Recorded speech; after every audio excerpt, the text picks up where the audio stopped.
So, good morning everyone. Nata karon diri sa usa ka agalan na to siyang panimalay. Meron tayong ipapakita sa inyo mga idol. Isang single na motor.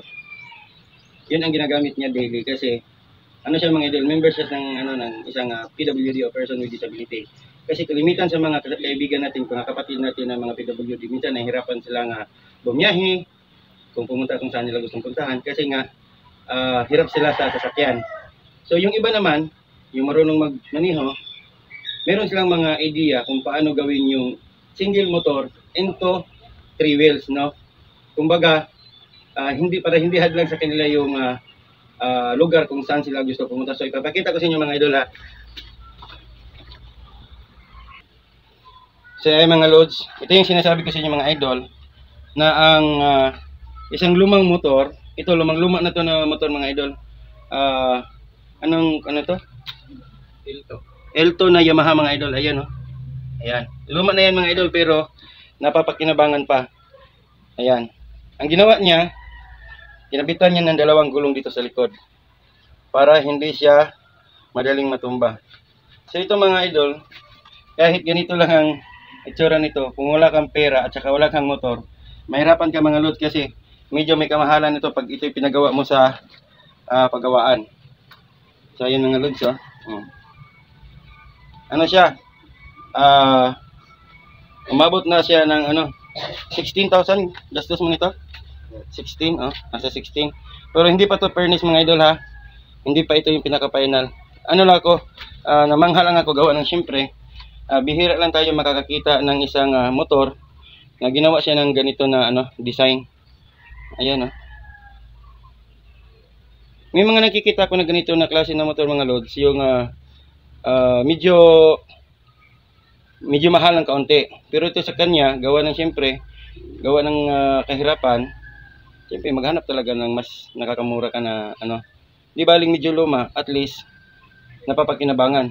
So ito mga idol, napakalaking bagay na ito para sa mga kapatid natin ng mga PWD, yung mga putol ang kabilang paa or minsan yung dalawang paa ang putol, kasi hindi mo na kailangan na mabahala kung ikay matumba, gawa ng siyempre dalawa yung gulong sa likod. So ayan mga idol oh. So di ba? Tibay yan mga idol, tingnan mo pagkakagawa. Ikaw lang gumawa nito ay? Siya lang nag-welding, siya lang So ayun lang, kung ano yung mga kulang na piyesa, yung mga spare parts ng motor, yun lang ang binibili niya. Hindi naman biglaan, paunti-unti. Kahit pa paano, nabuo niya itong kanyang mini bike. Mini bike kung tawagin. Kasi ito na yung katuwang niya sa buhay, kung saan man siya pupunta, kung mayroon man siyang gagawin, mayroon man siyang sideline na tatrabahuin. Panday ka, di ba? Isa siyang panday mga idol. No? So ito yung kanyang kasama sa bawat lakad. So ayan mga idol, napakahirap ng mga idol, napakahirap ng buhay ng isang PWD kung atin lamang malalaman mga idol, no? Kasi behind tayo sa lahat ng mga oportunidad sa trabaho, pero kung matalino ba diskarte ka, kagaya nito mga idol, kung hindi siya gumawa ng ganito, kung single na motor lang talaga ang gagamitin niya, may posibilidad na medyo mahirapan siya. Pero kung ganito ang klase ng motor na ginawa niya, kahit angkas niya pa yung asawa at saka yung anak niya, so hindi ka matatakot na matumba, gawa ng dalawa yung gulong. So basic na basic lang sa kanya mga idol yung kanyang doon. Pag ito natapos na mapinturahan to mga idol, at saka fully furnished itong kanyang invention na motor, pogi tingnan to mga idol. So ayan siya lang mismo ang nag-design. Di ba? Kasi kung magpapagawa ka ng ganito, payat ang pipiki nito mga idol. Pero sa kanya, nabili niya lang itong motor sa mababang halaga. Then nakagastos lang siya dito sa bandang likuran itong dalawang gulong. Nasa mga 16K na yung gastos niya. Siguro pag ma-fully furnish ito, siguro malamang gagastos hanggang sa 25 to. Pero paunti-unti kasi sa hirap pa naman ng buhay ngayon.